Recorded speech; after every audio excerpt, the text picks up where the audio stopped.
cantamos um hino em louvor à vida eterna.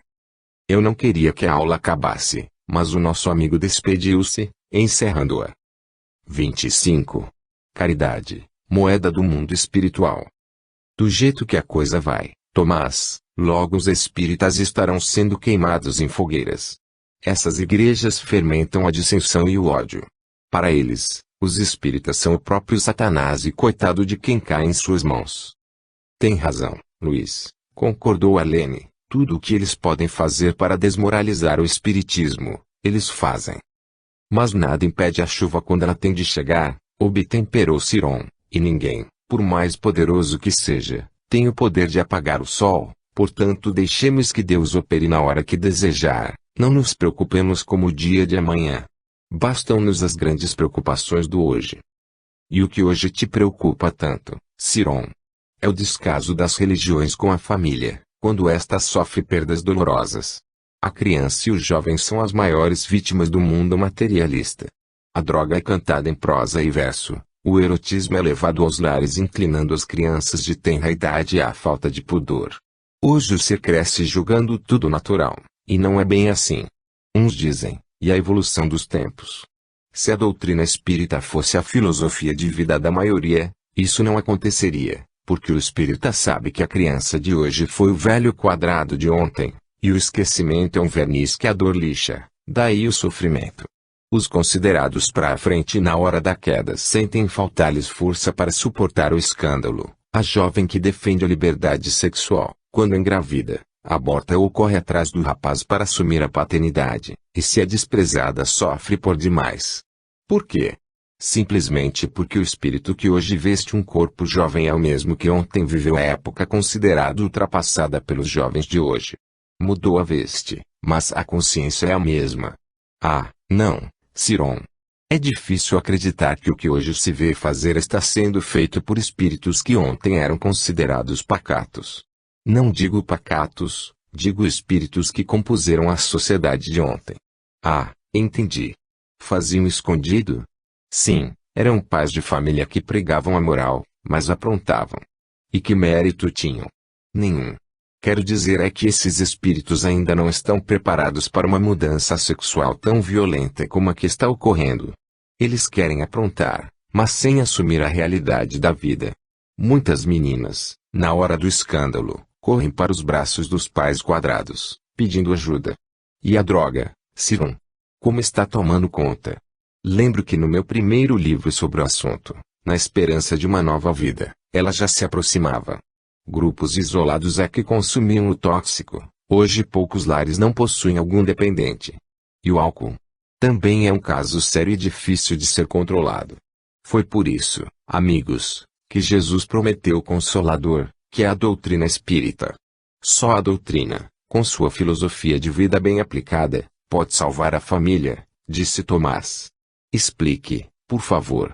Luiz Sérgio, nos seus livros, muitos espíritos são às vezes duros quando tratam das casas espíritas e seus frequentadores. É que nós, espíritos, contamos com a boa vontade dos encarnados e precisamos que os espíritas se conscientizem de que a doutrina existe para orientar o homem, torná-lo digno. Mas atualmente o que mais se vê são os espíritas desejando doutrinar espíritos, os desencarnados, quando ao seu lado tomba, a cada instante, um irmão por não suportar a dor esta que muitas vezes pode ser evitada à medida que a família se autoeduca.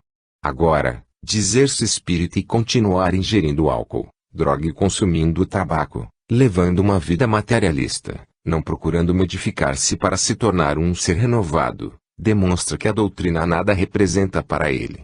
Digo sempre, a doutrina espírita ensina o homem a se desprender gradativamente do corpo físico, pois à medida que ele estuda e assimila os ensinamentos, vai se tornando manso, pacífico, misericordioso e pobre de espírito, procurando amar o próximo no seu dia a dia. Ele faz da doutrina o seu roteiro de vida.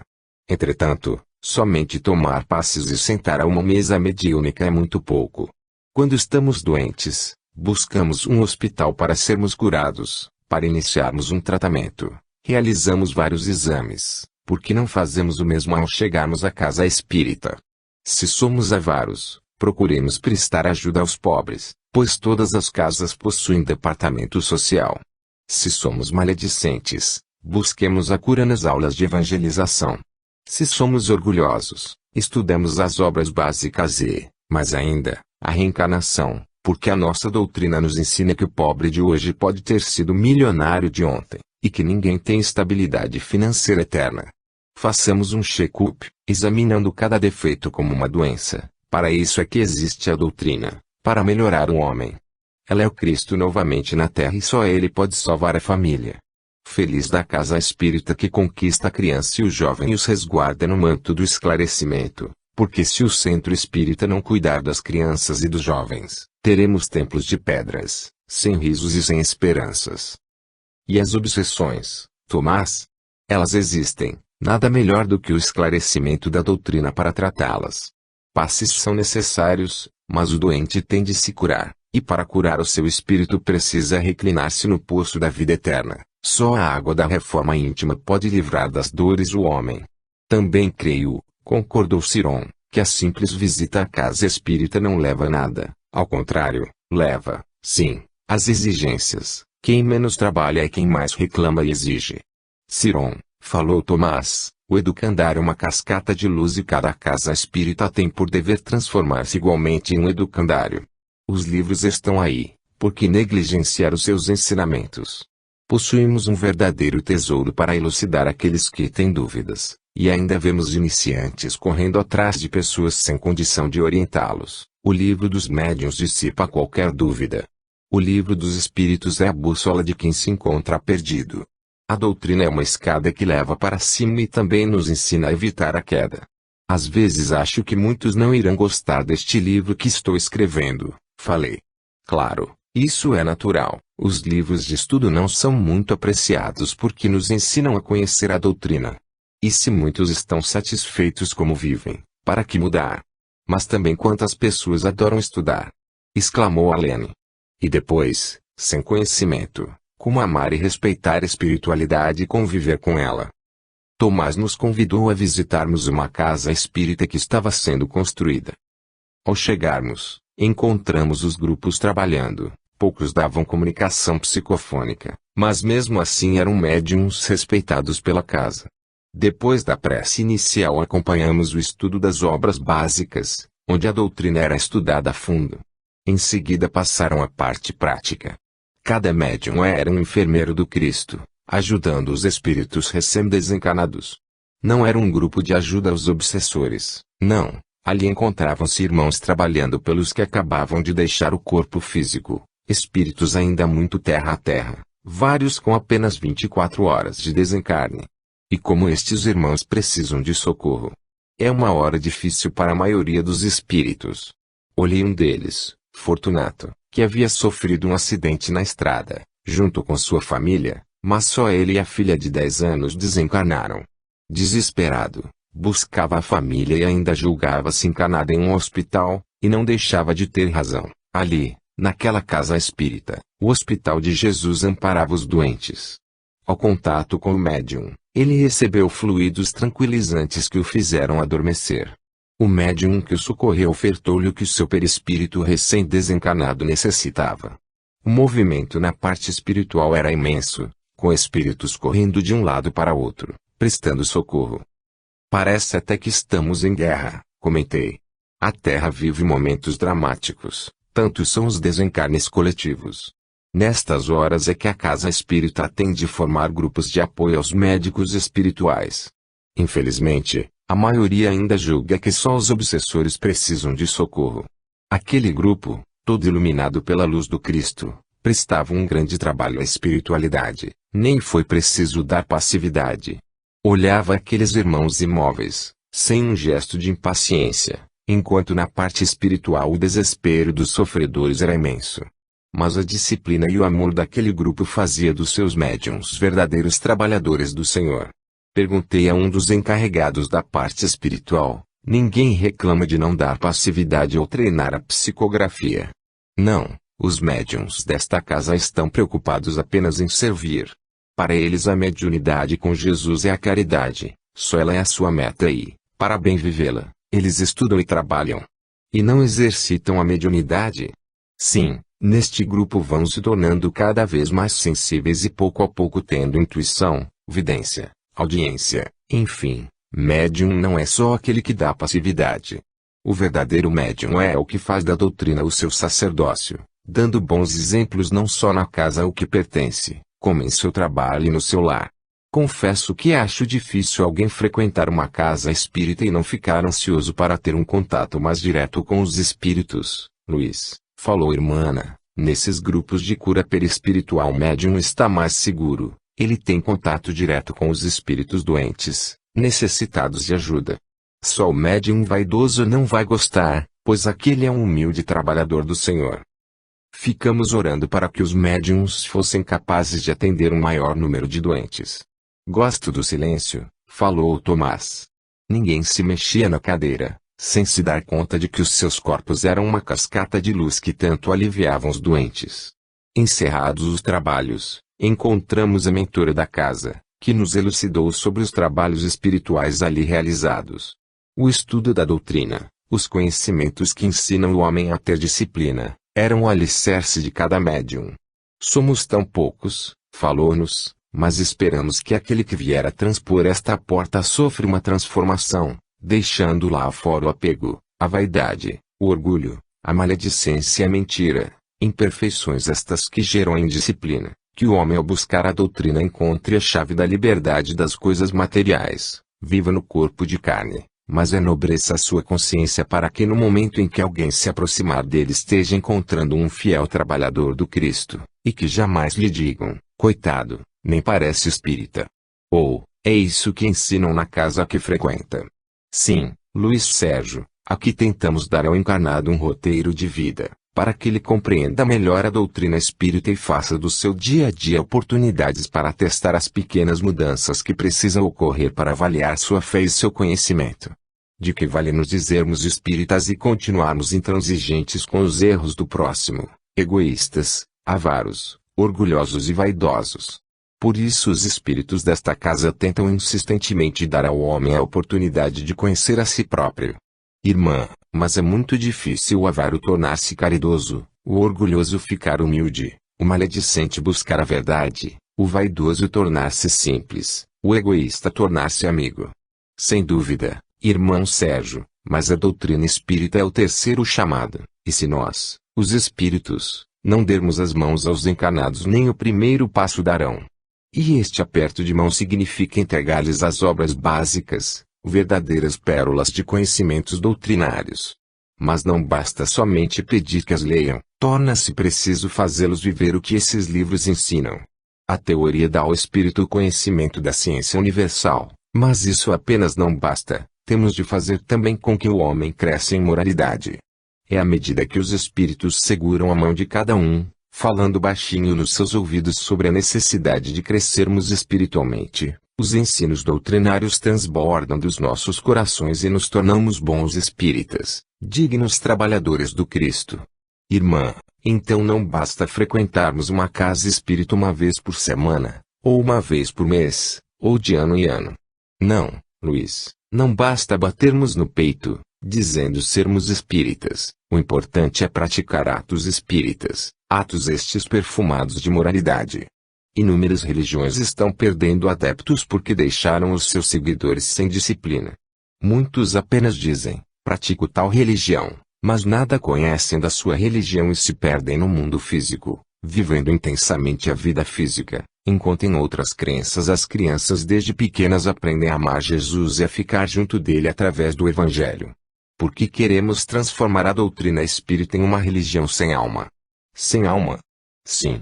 Se nós não amarmos a casa que frequentamos, fazendo parte ativa dos seus trabalhos, arregaçando as mangas e renunciando a muitas coisas do mundo físico, seremos espíritas só na aparência.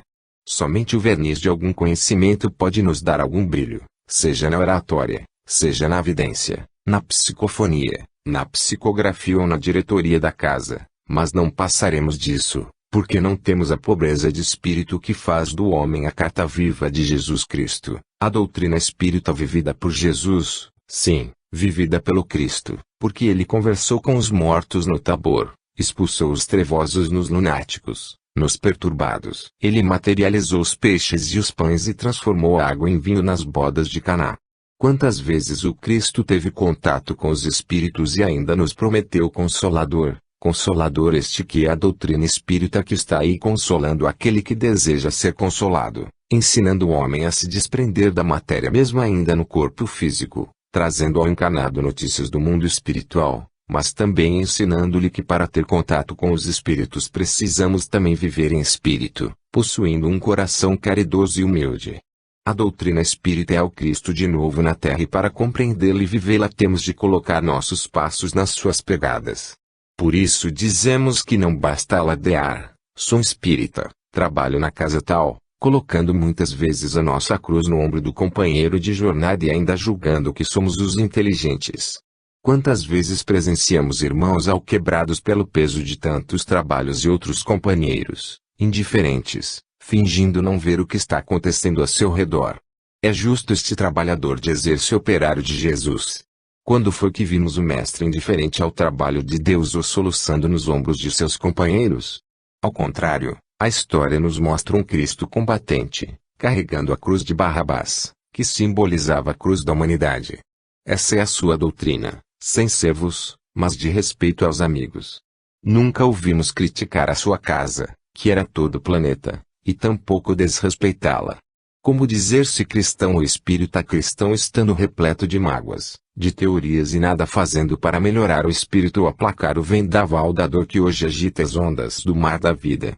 Acreditamos, Luiz Sérgio, que cada irmão que vai em busca de uma casa espírita e deseja tornar-se espírita tem de primeiramente conhecer a doutrina, sem pressa, sem desejar entrar pela janela, como fazem os salteadores, e procurar respeitar as normas do centro. Muitas vezes aquele que se julga médium tem uma pressa enorme em sentar-se a uma mesa mediúnica e fica indo de centro em centro, tentando receber espírito, não querendo estudar, achando perda de tempo. É um grande erro pensar assim. É mais fácil abrir os canais mediúnicos daquele que se aprofunda no estudo, do que daquele que foge dele. Irmã, sempre foi assim? Luiz Sérgio, estamos quase passando de um século para outro e a Terra vem preparando-se para a grande mudança. A dor e a lágrima se fazem em abundância, sendo assim, o plano superior precisa de bons médiuns, os porta-vozes da espiritualidade, e para se tornar um bom médium torna-se preciso uma autodoutrinação.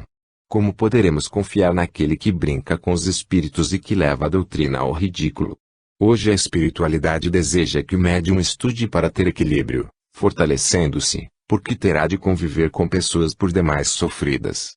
A doutrina espírita, por tratar das questões relacionadas com o espírito e estar falando sempre da morte, amedronta o materialista, que vive aproveitando a vida.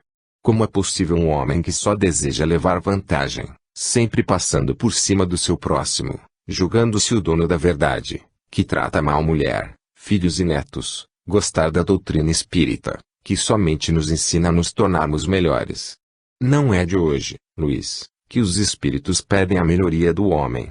Se lermos as obras básicas, todas elas nos pedem caridade. O orgulhoso procura qualquer religião apenas por procurar, mas não deseja tornar-se um religioso. Para a irmã, todas as religiões são boas? Perguntou Ciron. Sim, para nós, todas as religiões que falam de Deus, que amam Jesus e que ensinam o homem a se salvar são dignas. Agora, a doutrina espírita vai além, ensina o homem a desencarnar. Como assim, irmã? Indaguei. O verdadeiro espírita morre a cada dia para viver com Cristo. Ele mata em si mesmo o homem pecador de ontem e procura tornar-se espiritualizado no hoje. Por isso não se concebe chegarmos à doutrina e não aceitarmos as suas verdades, continuarmos consumindo bebidas alcoólicas, presos no vício do cigarro, alimentarmos a avareza, sermos briguentos, injustos, maledicentes e péssimos pais, esposos, esposas e avós. Irmã, notamos que existe uma campanha desmoralizadora da doutrina em alguns meios de comunicação. O que se deve fazer? Se cada um que se diz espírita tornar-se um representante de Deus na Terra, não haverá ataque que atinja a doutrina. Devemos mudar urgentemente o modo de pensar daqueles que frequentam uma casa espírita. Eles precisam inteirar-se de tudo o que ocorre, as dificuldades por que passa a casa, onde cada um poderá servir. Devem ser criados grupos de doutrinadores, não para doutrinar os espíritos, e sim para educar as almas que ainda perambulam pela terra. Esses doutrinadores devem não só apresentar as obras básicas, como ensinar a disciplina e o trabalho, principalmente àqueles junto aos menos favorecidos. A caridade é importante. Qual delas é a mais importante, a moral ou a material? Dizem que quando fizeram essa pergunta a Francisco de Assis, ele respondeu, mas dividiram a caridade. A caridade, meus irmãos, é o amor ligando as criaturas. Nós, os espíritos desta casa, sempre dizemos que a caridade é o perfume e a luz do espírito. À medida que a praticamos, o nosso espírito vai ficando iluminado e vamos perfumando o caminho por onde passamos. O homem que não é caridoso vive em conflito, é áspero, exigente e avaro, pois vive em trevas. A caridade é o único caminho que leva a Deus. O Cristo, com seu espírito caridoso e humilde, é o maior representante de Deus na terra. A caridade, meus irmãos, é a lixa que pouco a pouco, à proporção que a praticamos, vai retirando do nosso perispírito as deformações pretéritas. Irmã, como fazer a caridade de doar aos pobres, se os encarnados lutam contra a carestia da vida, o pouco dinheiro? Não somos nós que respondemos à irmã Arlene, e sim Jesus, na parábola do óbolo da viúva. Todos podem praticar a caridade, só não a faz aquele que tem o espírito rico de orgulho e egoísmo. A caridade torna o homem bom, cumpridor dos seus deveres. O caridoso luta para ser justo mesmo diante das injustiças. Se buscarmos a história defrontar-nos-emos com os grandes caridosos, cujos nomes estão grafados não só nos papéis, mas no coração de Jesus como fiéis representantes das verdades divinas. A caridade está tão presente nos evangelhos que não sabemos como os homens podem negligenciá-la. Na parábola do moço rico, deparamo-nos com o esclarecimento de que a riqueza material não nos acompanha no desencarne. Outra bem elucidativa é a do bom samaritano, quando Jesus abre as portas das casas espirituais levantando um só templo, o do amor e da caridade, a do mal rico, onde Lázaro mendiga as migalhas da mesa do rico. Nesta parábola a doutrina espírita brilha com suas verdades. E assim encontramos em muitas e muitas passagens, não só dos evangelhos como do Antigo Testamento, a caridade como a moeda que circula no mundo espiritual. A religião não pode desejar apenas apegar-se à letra e não fazer como o Cristo, que vestido humildemente buscou levar até o mais pecador a mão amiga. Quem teve contato com ele o julgou Deus, tanta era a sua bondade. Ninguém pode duvidar do coração caridoso de Jesus. Irmã, muitos religiosos são contra a caridade, dizem que somente a praticando o homem fica sem tempo para estudar a sua religião. O homem tem de estudar a sua religião para encontrar a verdade. Não podemos ter uma fé cega.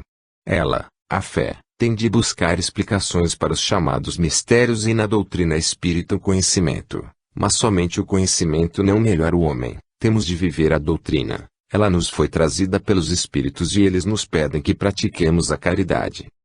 Já vi bons cristãos que não gostam de praticar a caridade, irmã. Desculpe, Luiz, desde o momento em que não somos caridosos, deixamos de ser cristãos. Como pode um homem cristão passar indiferente por uma criança faminta?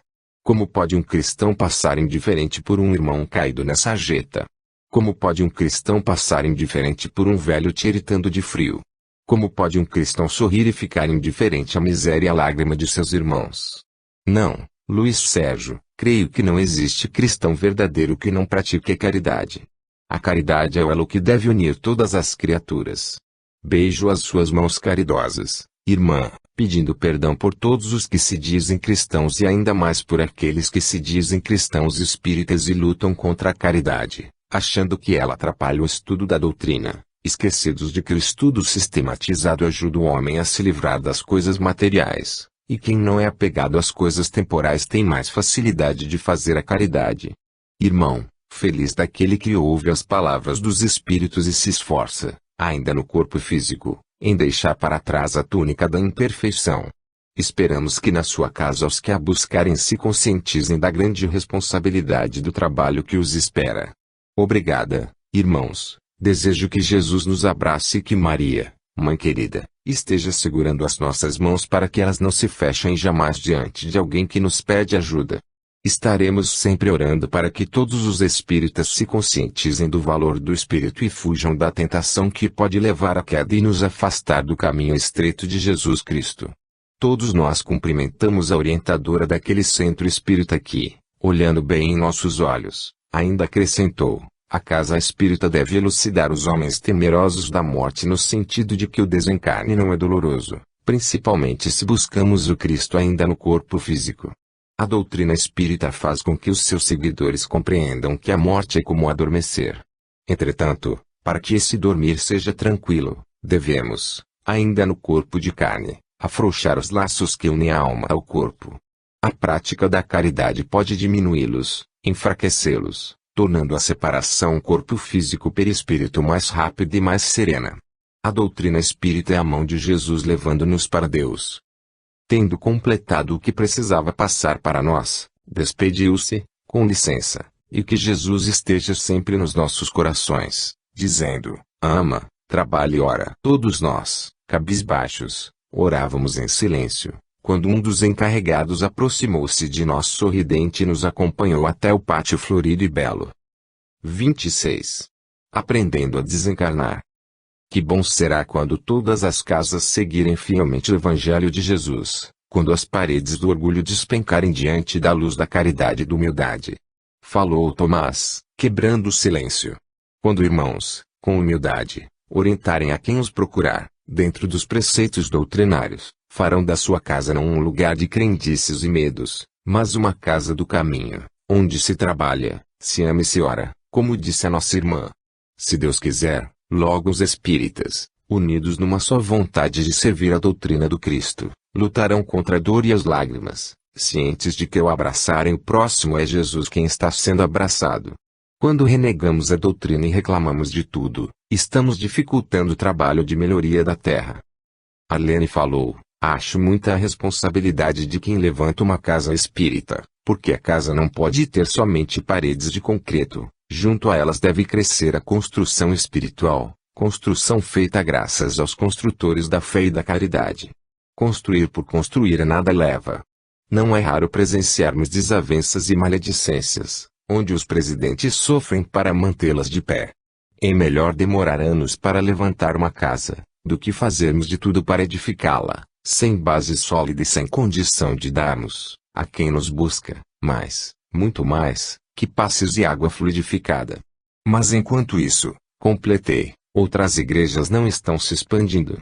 Em todos os lugares vemos templos substituírem os cinemas, as lojas, enfim, implantando-se nos espaços onde há maior movimento, ao passo que os espíritas encontram dificuldades imensas para levantar suas casas. Será que eles próprios não são severos demais com a sua doutrina?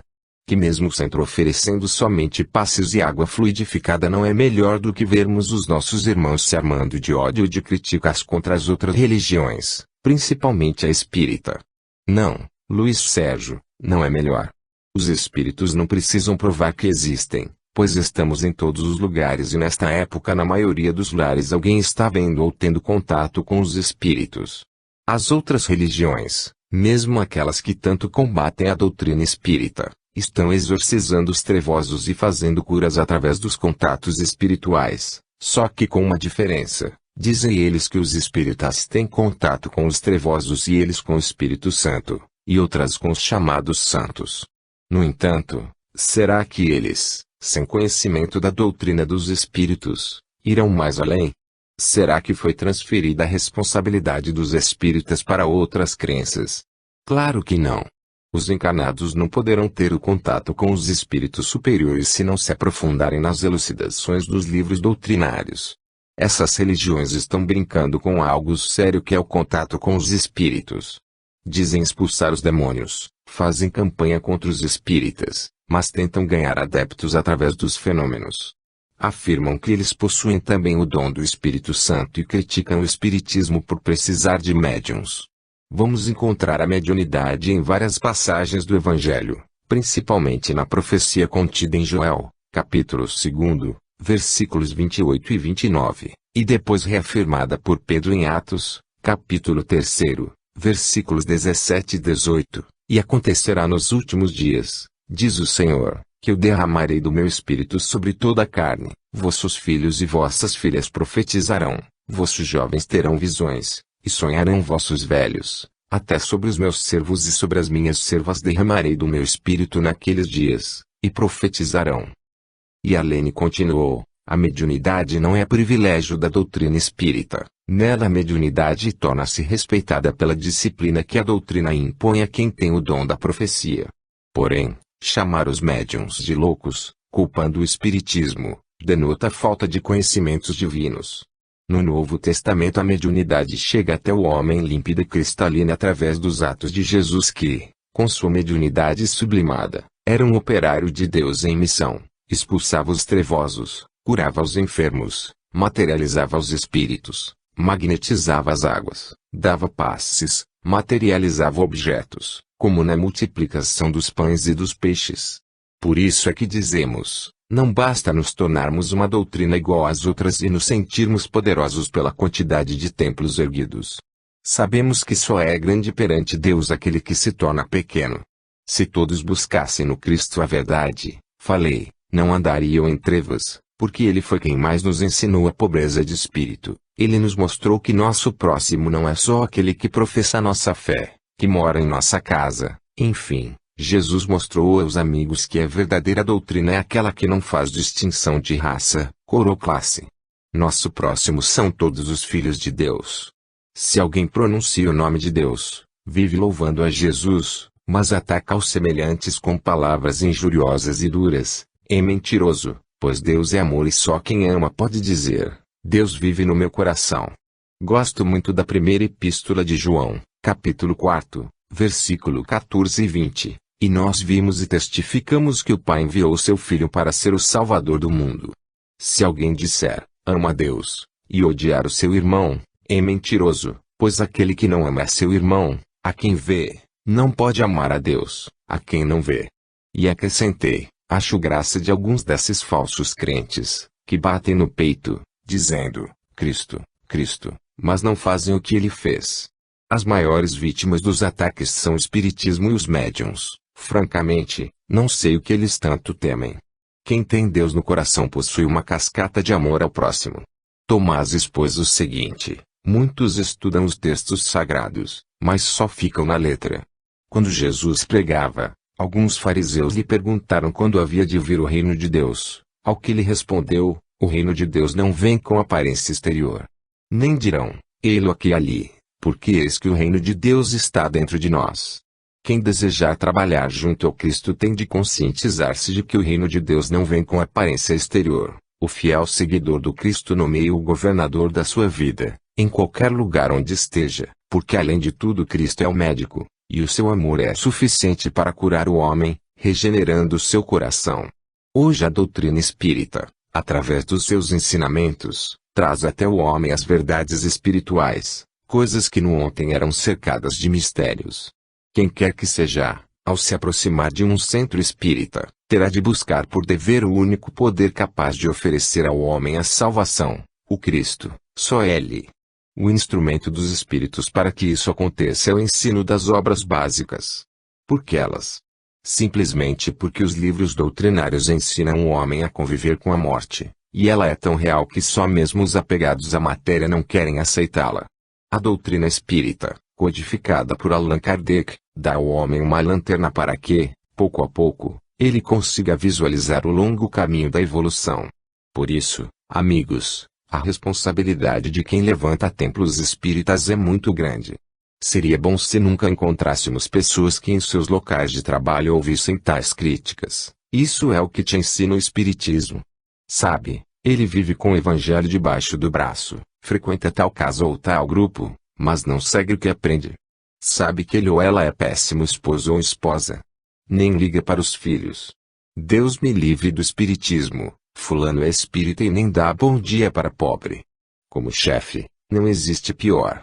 Que tristeza termos em nossas fileiras uma carta tão mal escrita, e ainda mais, falando em nome de Deus. Hoje, quando alguns dos frequentadores de uma casa espírita ouvem uma palestra sobre disciplina ou conduta, ficam aborrecidos, dizendo mesmo, não gostei, a carapuça foi até os pés.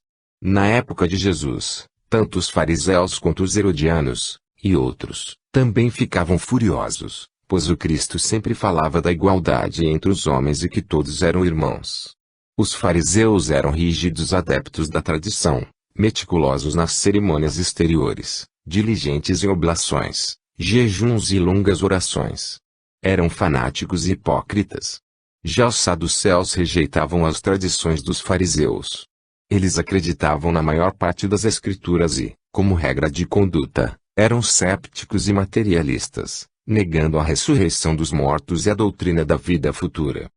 A ressurreição, especialmente, constituía assunto de debate entre eles. Os fariseus eram firmes adeptos da ressurreição, mas nessas discussões seus pontos de vista a respeito da vida futura eram confusos. A morte consistia para eles em um mistério. Sua incapacidade para enfrentar os argumentos dos saduceus dava lugar a uma eterna discussão. Das brigas resultavam acirradas disputas, deixando-os mais distanciados uns dos outros do que antes. Hoje muitos não desejam aceitar os espíritos, principalmente a parte doutrinária, porque ela mostra ao homem a sua pequenez, como ele é diminuto diante da grandeza espiritual. Revela ao homem que, por mais poderoso que ele seja, existe uma força acima dele. Ir ao centro espírita e ouvir a verdade, para quem não deseja se tornar manso, bondoso, caridoso, humilde, misericordioso, é difícil. Mais fácil é dizer-se perseguido, mal compreendido, e largar tudo ou buscar uma doutrina mais indulgente que diz que a salvação é levantar os olhos, pedir perdão e poder continuar errando e errando. Ciron também ponderou, tem razão, Tomás, e no espiritismo existem os que não param em lugar algum, achando inimizades em todas as casas por onde passam, concordou Ciron. Os expositores espíritas buscam nas parábolas de Jesus a melhor maneira para divertir aqueles que desejam ser esclarecidos. Cristo lutou contra a tradição de uma fé cega, diante de um sacerdócio corrompido. O povo se encontrava escravizado. Pena é que muitos ainda desejam a escravidão. Preferem ouvir palavras que aguçem a sua vaidade do que olhar no espelho da verdade as suas deformações.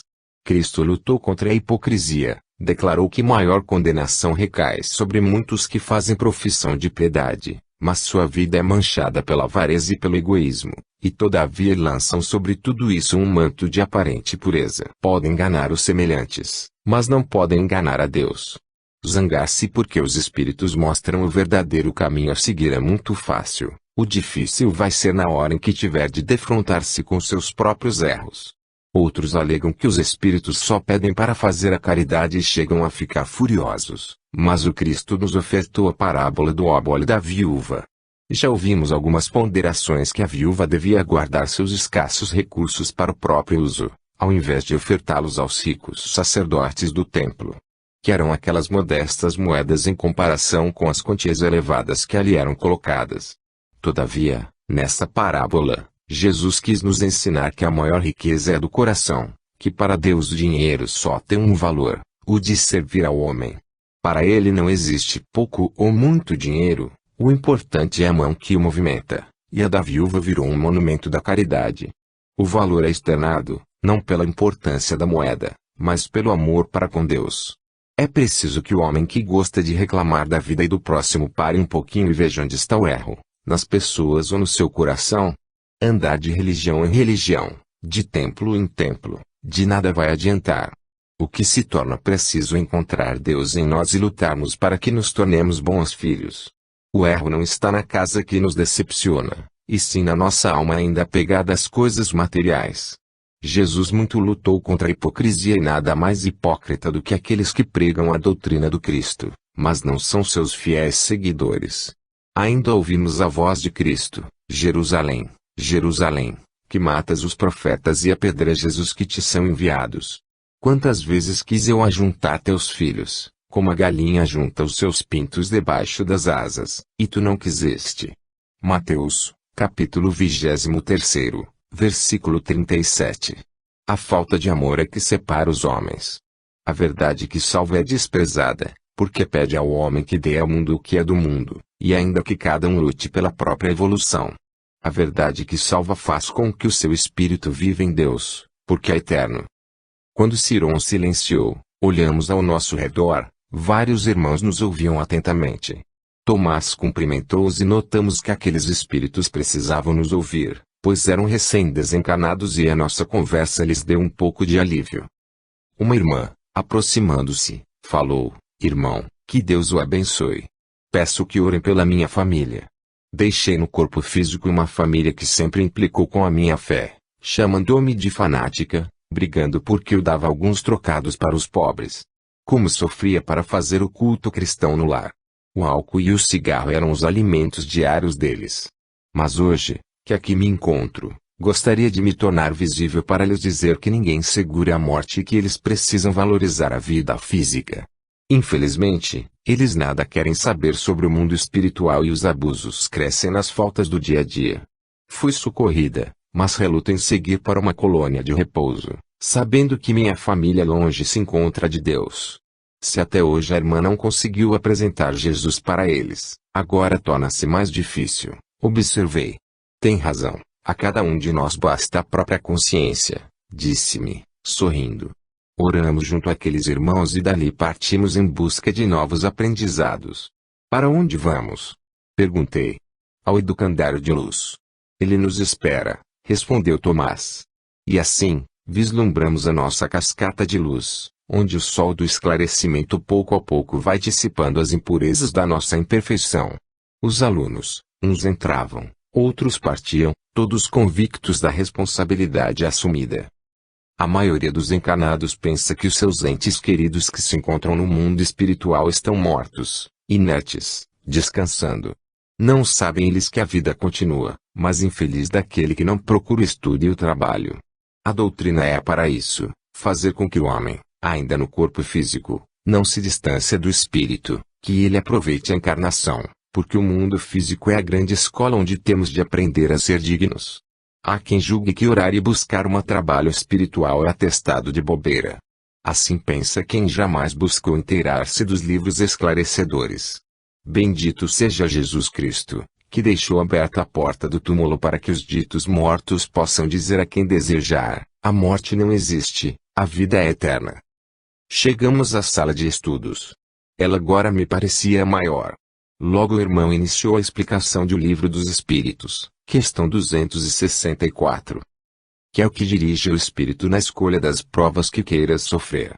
Ele escolhe, de acordo com a natureza de suas faltas, as que o levem à expiação destas e a progredir mais depressa. Uns, portanto, impõem a si mesmos uma vida de misérias e provações, objetivando suportá-las com coragem. Outros preferem experimentar as tentações da riqueza e do poder, muito mais perigosas, pelos abusos e má aplicação a que podem dar lugar pelas paixões que outros desenvolvem. Muitos, finalmente, se decidem a experimentar suas forças nas lutas que terão de sustentar em contato com o vício. Notem bem neste capítulo 6º, parte 2ª, de O Livro dos Espíritos, Escolha das Provas. Aqui encontramos a resposta para tudo aquilo que ainda achamos absurdo. Neste capítulo está muito bem explicado o porquê de tudo o que acontece no mundo físico, que nós é que pedimos aquilo que hoje vivemos. Quando o homem desconhece o mundo espiritual, ele julga a Deus um tirano que maltrata, faz sofrer e mata. A doutrina é a voz dos espíritos falando sobre a vida. Mas é tão verdadeira que amedronta e faz com que aqueles que não gostam de pensar no amanhã ataquem e tentem ridicularizá-la. No prólogo de seu livro, Jó, num diálogo, indaga por que sofria, se fora bom. Os interpelados responderam que ele padecia porque errou, pois não se pode admitir injustiça em Deus.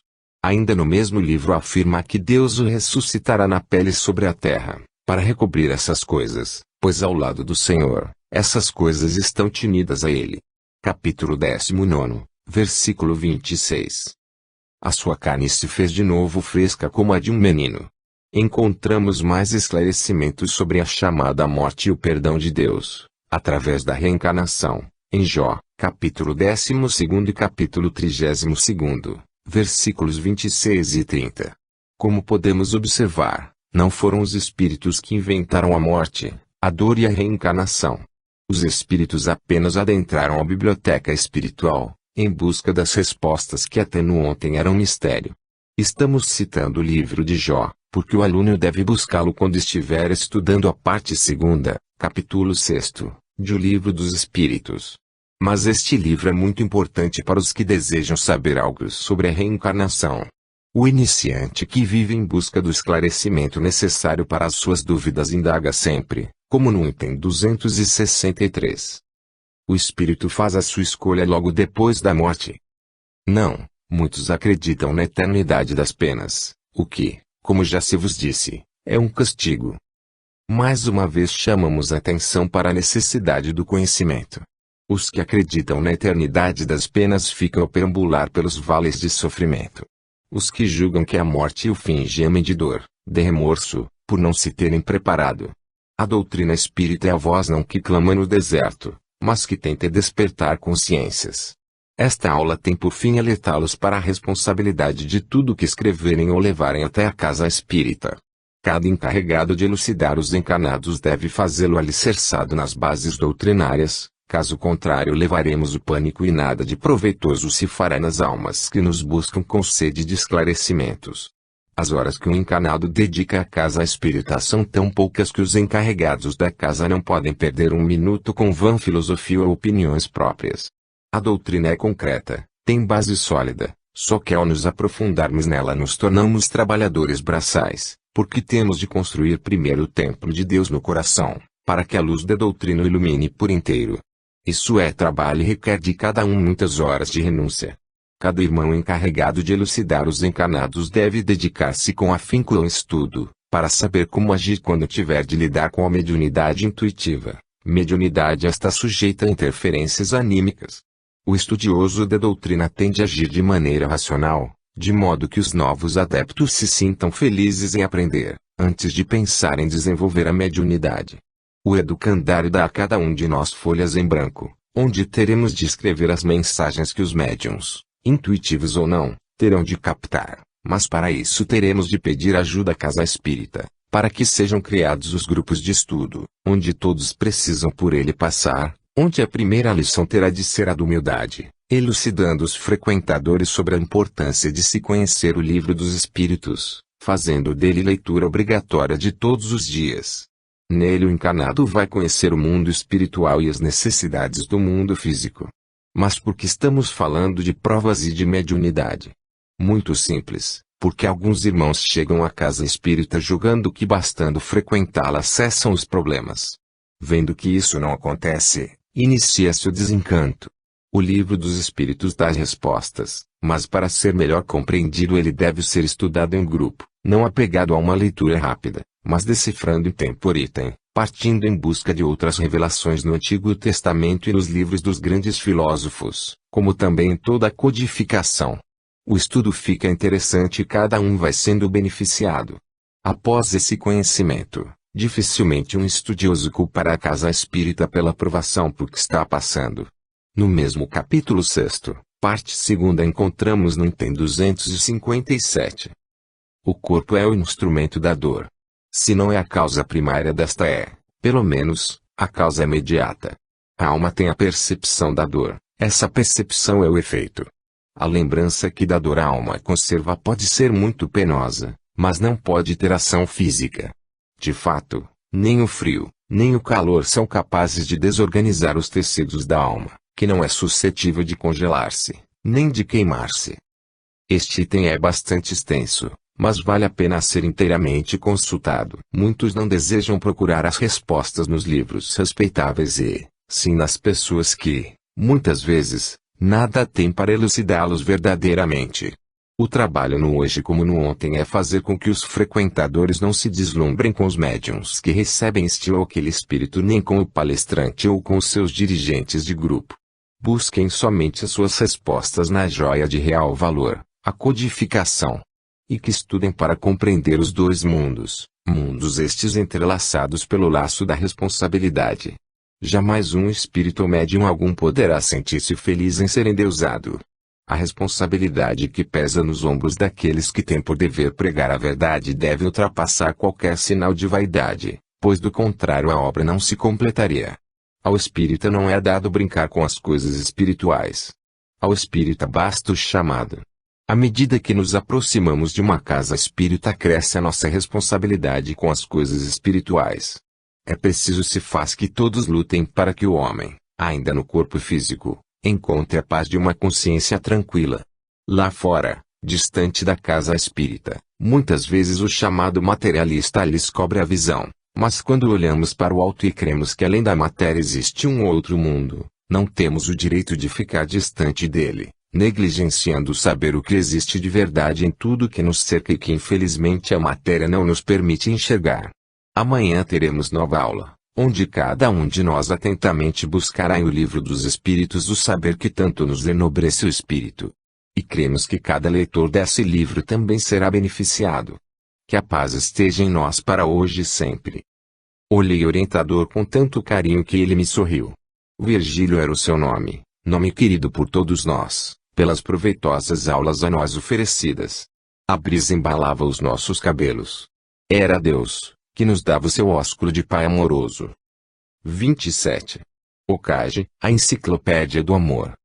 À medida que ganhávamos o pátio, sentia-me o mais feliz dos homens. Com os braços levantados, corri pelos belos prados, orando, eufórico: Deus, Pai amado, eu te amo na dor e na alegria. Força de amor que embala meus sonhos, eu te amo, Deus, porque como meu Criador nunca me decepcionaste. Sempre foste a luz da minha vida. Eu te amo, meu Deus, porque és o grande amigo de teus filhos. Pai amado, sinto tua presença nesta árvore que abraço, nesta tenraeira que me beija os pés. Eu te sinto ao meu lado, no perfume destes jasmins que, junto ao verde, formam um harmonioso quadro, nas cascatas de águas cristalinas que ao tocarem ao chão cantam uma cantiga de louvor a ti. Eu te encontro em toda parte, no sol que me aquece, nas estrelas do céu, na lua serena que nos convida a sonhar. Como te amo, meu Deus, ao sentir o solo firme deste mundo onde estou e que muitos encarnados julgam não existir. Como te amo, meu Deus, por tudo, pela brisa refrescante, pelas florestas sombrias, pelo cantar dos pássaros, pelo perfume das flores, por isso e, mais ainda, pela vida. Eu vivo, meu Deus, porque sou teu filho. Ao caminhar pelos vales da morte sinto igualmente a vida que emana de ti. Obrigado, meu Deus, por me teres consentido divisar este educandário, cercado de montes floridos, de lagos e fontes, onde as flores, beijadas pela brisa, cantam felizes. Pai amado, eu te amo. Ele também nos ama muito. Parei de pular e rodar, pois havia esbarrado em Ocage, também chamado de Jacó, mas seu verdadeiro nome ele guarda em seu coração humilde. Como vai, amigo? Perguntei. Feliz, por encontrá-lo louvando a Deus na natureza. Irmão Jacó, como pode o encarnado julgar que, ao deixar o corpo físico, o homem morre? Que seria da humanidade se o irmão houvesse morrido de verdade, pois existem em cada século poucos homens igual ao amigo. Luiz, é mais fácil ignorar a verdade do que enfrentá-la. O materialismo é tão grande que o homem foge dos fatos espirituais, porque estes o convidam a ir deixando pouco a pouco o corpo físico, e o materialista é escravo dele. Fico muito triste quando vejo amigos meus ainda encarnados dizerem: coitado do Luiz Sérgio, morreu tão moço. Irmão Jacó sorriu: comigo acontece o mesmo. Muitos dizem: coitado, porque o mataram. Ele já estava tão velho, logo ia morrer mesmo. Sei que é um sonhador. Para o irmão não existe homem mau. O que me diz do Brasil, onde o tráfico de drogas arrebata o troféu de campeão do mundo? Onde o traficante se esconde em ricos palacetes, fazendo vítimas a cada dia, sendo as crianças as mais atingidas. Luiz, o Brasil é a pátria do futuro, e logo o pai vai dar um basta. Veremos cair as pedras das encostas, as casas levadas no vendaval, o mar com suas ondas bravias jogando para o alto a imoralidade. Os trovões e relâmpagos serão tão fortes que o homem se sentirá impotente e verá quanto tempo perdeu ficando longe de Deus. Os gritos serão tantos. Mas Deus estará presente e uma nova aurora de esperança e paz reinará no país. Onde estiver alguém tentando usar a violência, estático ficará, porque o poder de Deus irá manifestar-se. As folhas cairão das árvores, o vento será forte e eles, os ímpios, verão que o dinheiro não salva, principalmente suas almas e, desesperados, abraçados com a droga e os milhões acumulados, nada poderão fazer, porque crescerão à sua frente os obstáculos. Mas o homem do povo, aquele que com seu suor batalhou para sustentar a família, estará salvo, porque Deus é justo. Depois da varredura virá a festa, quando o país deixará para trás os corruptos, os traficantes, os enganadores e eles, em grito, clamarão: Senhor, Senhor. Mas o Pai, bondoso que é, os alojará num novo barco, em nova ilha, onde terão de trabalhar para se salvar, ou melhor, manterem-se vivos. Tudo isso acontecerá antes do ranger de dentes, antes que o calendário complete o ciclo. Não sabia que fazia previsões, irmão Jacó. Não faço previsões, Luiz, mas sei que a lei é implacável para com todos os que traem os planos de Deus. O irmão está coberto de razão. A turma está abusando, o tráfico está ultrapassando todas as barreiras morais da sociedade. A imoralidade toma conta, fazendo suas vítimas. A falta de respeito é tanta que não sabemos mais onde está a família. Os pais, estupefatos, não sabem como segurar seus filhos, porque hoje tudo é permitido e o modismo está aí. Se eles são contra isso, geram revolta, são taxados de quadrados e até de ignorantes. É isso mesmo, Luiz, tudo hoje é permitido, poucos ainda buscam a família como pão de cada dia. Estava te procurando e só agora te encontrei, falou Tomás, que chegava acompanhado de Ciron e Alene. Julgamos que ainda te encontravas voando nas asas dos sonhos, brincou Ciron. Todos cumprimentaram Jacó e ele, com seu belo sorriso, observou. O menino Luiz Sérgio cantava um louvor a Deus. Inebriado, curvei-me diante dele, e agora estávamos a conversar. Conversar com o irmão é o mesmo que consultar a enciclopédia do amor, expressou-se Alene, com carinho. Minha face se contrai diante do elogio, mas meu coração bombeia o sangue e logo coro de vergonha por consultar minha consciência e lá encontrar ainda muitos defeitos no meu espírito. Irmão, qual deve ser a luta de um governante contra a miséria? Perguntei. Quando encarnado, fui convidado para o lançamento da pedra fundamental de uma universidade e lá estavam as autoridades do país. Fiquei consternado ao ver marajás vestidos de seda e colares de pedras preciosas, braceletes de ouro, enfim, as autoridades estavam vestidas de acordo com o que recebiam. Apercebi-me de que ali estava a causa da escravidão e da miséria reinantes. O que deve fazer um governante para que seu povo viva dignamente? Não deixar que o prestígio, a riqueza e o poder esmaguem o homem. Em quase todos os países a miséria caminha lado a lado com o poder. O que o irmão acha disso? Inquiri. Não cesso de orar para que surja neste mundo um grande espírito que derrube as fronteiras, que salve as vidas, que tenha piedade dos miseráveis e que lute pela paz da humanidade. E o anticristo, quando chegará? Ele sorriu e ficou alguns segundos em silêncio. Confesso que estava ficando impaciente. Ele aí está, há muito vem crescendo em poder, primeiro humano, depois econômico, e cada vez mais penetrando todos os países e estes o menosprezando, porque jamais o julgam capaz de levantar exército, mesmo assim ainda o ajudam. E ela vem, a besta, gerando as guerras e desejando dominar o mundo. Irmão, isso não vai ter fim? Sim, no dia em que a humanidade entregar-se a Deus. Até lá, escrava do consumismo, ela sentirá o fogo caindo do céu e as águas correndo pelas alamedas. Que fazer, irmão? Dar ao homem o que ele muito necessita, elucidações sobre Deus. O homem precisa urgentemente buscar Deus e, em comunhão com Ele, orar para que as águas dos rios mudem de direção, que as aves de fogo joguem rosas em vez de bombas. Precisamos orar para que a terra destrua o poder da besta. Enfraquecida, ela não terá meios de dominar o homem. Sopra o vento no Oriente, multiplicam-se as sementes por ele jogadas no mundo todo. Mas a besta, soprando fogo como se dragão fosse, pode ter barrados os seus passos por almas ligadas ao Cristo. Só o amor entre os povos poderá fazer cessar o crescimento da besta.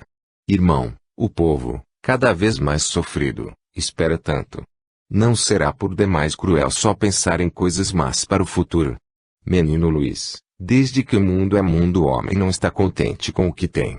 Os países ricos ou gananciosos lutam para aprisionar as nações mais humildes. E os países onde a miséria é um fato triste levam seu povo à descrença e aí ele busca a cultura de outro povo. É desastroso se esta cultura aprisiona, mata e destrói a liberdade. Cada governo deve tudo fazer para o bem social de seu povo. Amor, trabalho e esperança são armas poderosas contra a miséria e o fanatismo ideológico. No seu país a miséria é algo assombroso, disse Luan.